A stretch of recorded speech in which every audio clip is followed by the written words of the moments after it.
नमस्कार मित्रों। मित्रों, जब भाषा के क्षेत्र में जब भी सियासत राजनीति घुसती है, उस वक्त या तो भाषा का कलेवर बदल चुका होता है और या फिर राजनीति जो है वो कहीं ना कहीं अपनी जो आँच है वो खो बैठती है। ये बात हाल ही में आए एक सर्वेक्षण से उपजी है और इस सर्वेक्षण का सबसे पहले जिक्र किया न्यूयॉर्क टाइम्स ने, और न्यूयॉर्क टाइम्स के बाद कुछ भारतीय समाचार पत्रों ने भी उसी के अनुसार उसका उल्लेख किया। ख़ासकर से हमारे एक दैनिक है भास्कर, उन्होंने भी इसका जिक्र किया है। और मैं जो आपसे बात कर रहा हूँ कि अब ये हमारे लोग बहुत कुछ भूल चुके हैं, लेकिन हमें ये चीज़ें याद रखनी चाहिए। याद इसलिए रखनी चाहिए कि इन चीज़ों के माध्यम से, इन राजनीतिक आदेशों के माध्यम से भाषा का गला किस तरह से घोटा गया और किस तरह से कल्चर, सांस्कृतिक दायरों को भी कैद कर लिया गया। मैं इस बात का उदाहरण आपको दे रहा हूँ। सबसे पहले कि हमारे देश में भी बहुत सारे युवकों ने या बहुत सारे पुराने वैचारिक भी जो विचारक हैं या जो वैचारिक नज़रिए वाले लोग हैं, शायद वो भी भूल चुके होंगे कि सांस्कृतिक नाम की एक चीज़ चीन में आई थी। ये माओ का वक्त था, माओ त्से तुंग का, जब चीन में सांस्कृतिक क्रांति लाई गई और सांस्कृतिक क्रांति के नाम पर वहाँ की बहुत सारी जो अतीत की बातें थी, विरासत की बातें थी, संस्कृति की बातें थी, कल्चर की बातें थी, वो सारी की सारी उसमें ढेर सारे बदलाव उसमें ला दिए गए और वो सारी की सारी चीज़ें धीरे धीरे ख़त्म होने के कगार पर आ गई। अब ये घटना 1969 की है, जब थियानमिन चौक, वहाँ का जो प्रसिद्ध बीजिंग का या वाशिंगटन का है, वहाँ इस बात को भी 33 साल के आसपास हो गए, 33-34 साल हो गए। सो 34 साल या 33 साल पहले थियानमिन चौक में जो कुछ हुआ था वो अभी तक तो फ़िलहाल लोगों को याद है और हो सकता है कल को वो भी भूल जाएं। वहाँ युवा क्रांति बाकायदा पैदा हुई थी और उसके बाद मित्रों वो अभी तक उसके ख़बरें जो है धीरे धीरे मध्यम पड़ती जा रही हैं, लेकिन उसके बावजूद अभी थियानमिन चौक का जो है ज़िक्र कभी कभी किसी लेख में, किसी संदर्भ में हो जाता है। अब वहाँ पर एक नई चीज़ जो सामने आई है उसका बड़ा ज़रूरी है कि हाल ही में वहाँ पर एक वाइट पेपर मूवमेंट चला। वाइट पेपर मूवमेंट क्या है, ये बड़ा ज़बरदस्त, इसको जानना बहुत ज़रूरी है। अब वहाँ के लोगों को ये भी पता नहीं है कि आज़ादी लफ्ज़ क्या होता है, और आप परेशान भी हो सकते हैं, हैरान भी हो सकते हैं कि लोकतंत्र, आज़ादी, हक, जिसे अधिकार आप कहते हैं, ये सारे के सारे शब्द मंदारिन में मौजूद थे। ऐसा नहीं था, ये शब्द आम प्रयोग के हैं जो अरबी भाषा में भी प्रयोग में होते हैं, हिंदी में भी होते हैं और बाकी विश्व की दीगर भाषाओं में भी कहीं डेमोक्रेसी के नाम से तो कहीं फ्रीडम के नाम से होते हैं। और अब तो जब भाषाएं आपस में गड़बड़ हो गई हैं तो अंग्रेज़ी वाले भी फ्रीडम का या आज़ादी का इस्तेमाल कर लेते हैं और जो हिंदी बोलने वाले हैं वो भी फ्रीडम का इस्तेमाल कर लेते हैं। लेकिन चीनी भाषा में, जिसे मंदारिन भी कहा जाता है, मंदारिन में आज़ादी, लोकतंत्र, हक, ऐसे शब्दों को बिल्कुल ही सेंसर कर दिया गया कि इन शब्दों का प्रयोग होगा ही नहीं। और यहाँ तक इस पर पाबंदी लगा दी गई है कि यदि किसी चीनी फिल्म में या चीनी नाटक में रंगमंच पर इन शब्दों का प्रयोग हुआ तो उसको प्रस्तुत करने की जो अनुमति है वो नहीं दी जाएगी।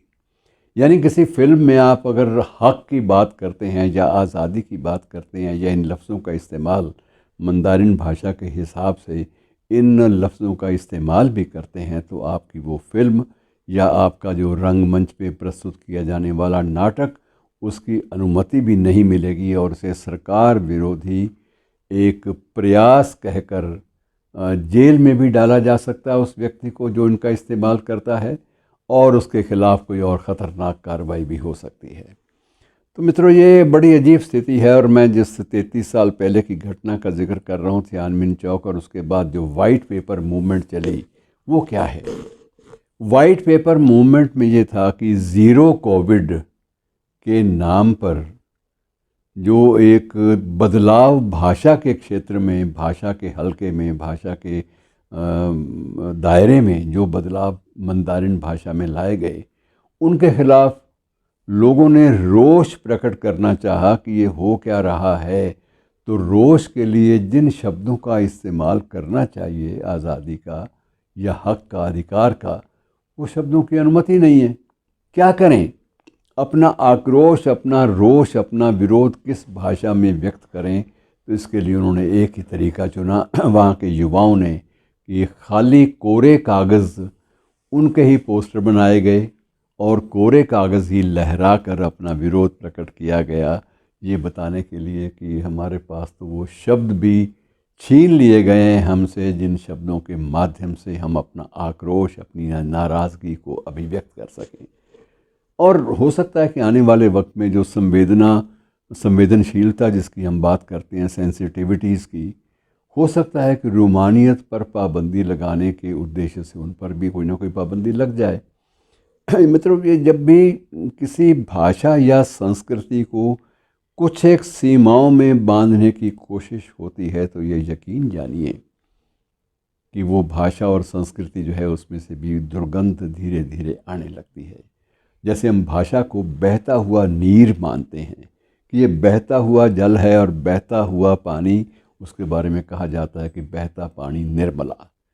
इसमें कभी भी बहते पानी में कोई भी अस्वच्छता या दुर्गंध आने का सवाल ही पैदा नहीं होता। दुर्गंध या अस्वच्छता वहीं आएगी जहाँ पानी में ठहराव आएगा, रोक दिया जाएगा।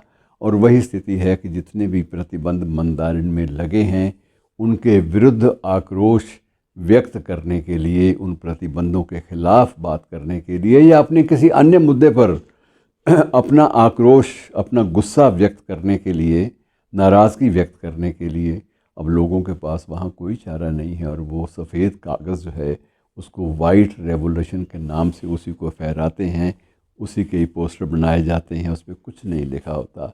इसलिए कि सफ़ेद कागज़ का दिखाना मकसद इसका ये है कि हमारे पास अपने विरोध प्रकट करने वाले शब्द भी छीन लिए गए हैं, उनसे भी हमें वंचित कर दिया गया है। तो ये मित्रों बड़ी अजीब सी बात है कि एक इसका उल्लेख जो विशेष रूप से इन दिनों में चर्चा में आई बात, ये एक मैंगिन लिन नामक एक अभिनेत्री है, अमेरिका में रह रही है इस समय। तो पिछले 6 साल से वो अमेरिका में है, क्योंकि वहाँ तो उसकी फ़िल्मों पर भी पाबंदी लग गई थी। तो वो अभिनय के क्षेत्र में, एक्टिंग के क्षेत्र में और फिल्मों के क्षेत्र में आजकल अमेरिका में कार्यरत है। और उसके जो चित्र हैं, उसके जितने भी उसके चलचित्र आए हैं, फिल्में आई हैं, सारी की सारी बेहद लोकप्रिय रही हैं और बॉक्स ऑफिस पे भी हिट जा रही हैं। अब उसने ये कहती हैं कि जब मैं अपनी माँ से किसी भाषा में बात करती हूँ या माँ से शिकायत करती हूँ, माँ जो है वो चीन में रहती है, बीजिंग में, और बेटी अमेरिका में है। जब बेटी माँ से बात करती है और माँ से कहती है कि माँ क्या तुम इन बातों का जिक्र भी आपसी बातचीत में नहीं कर सकती, तो माँ ने कहा नहीं, हमें बताया गया है कि जो भी पाबंदियाँ लगी हैं, जो सेंसर के नए आदेश आए हैं, उनका मकसद एक ही है कि वहाँ की चीन की आज़ादी की और चीन की प्रभुसत्ता की और चीन की पहचान की रक्षा करना। चीन की पहचान की रक्षा करने के नाम पर, आज़ादी चीन की बनी रहे इसके नाम पर, और चीन में वर्तमान ढांचा बना रहे इसके नाम पर मित्रों, भाषा के शब्द ही छीन लिए जाएं, ये कभी भी इतिहास में इस बात की कोई मिसाल नहीं मिलती। भाषा में सुधार हो जाता है, नए शब्द आ जाते हैं, और नए शब्दों को या पुराने शब्दों में उनकी जो बनावट है और जो बुनावट है, दोनों में तब्दीलियाँ खूबसूरती के लिहाज से आ जाती हैं। लेकिन ये कभी नहीं हुआ कि शब्दों की भी हत्या हो। तो वहाँ शब्दों की हत्या हो रही है। इसी बात पर वो अमेरिकी अभिनेत्री अपनी माँ से भी शिकायत करती है कि ये तो गलत है। और वस्तुतः बात ये है, कहती है कई बार ये भय भी होता है, उसकी माँ ने भी इस बात पर सहमति जताई और स्वयं अमेरिकी अभिनेत्री ने भी, चीनी मूल की अभिनेत्री, अमेरिकी अभिनेत्री ने, कि ये हो सकता है कि ये बहुत सारी चीज़ें भयवश ही हमने ओढ़ ली हूँ। सभी शब्दों पर पाबंदी नहीं लगाई जा सकती। ऐसे भी इतिहास में आपको उदाहरण मिलते हैं जहाँ प्रतीकों के माध्यम से भी अपनी बात कह दी जाती है। लेकिन अब प्रतीकों के माध्यम से भी आप अपनी बात कहना छोड़ देंगे डर के मारे, तो ये मानकर चलिए कि जो भय है जिसको हमने ओढ़ लिया है, ये सेंसरशिप पूरा का पूरा चीन की सरकार ने नहीं लगाया होगा, लेकिन एक भयवश वहाँ के लोगों ने इसको ओढ़ लिया कि उन्होंने अगर 3 शब्दों पर पाबंदी लगाई है तो हम 30 पे लगाने को तैयार हैं। हमारा देश बचना चाहिए, और देश बचने की आड़ में जो वास्तविक स्थिति होती है वो तो ये कि हमारी जान बचनी चाहिए। तो मित्रों, भाषा के क्षेत्र में राजनीति, सियासत क्या क्या गुल खिला सकती है, इसका एक उदाहरण दिया मैंने। आप इस पर ज़रूर विचार कीजिएगा। शुक्रिया।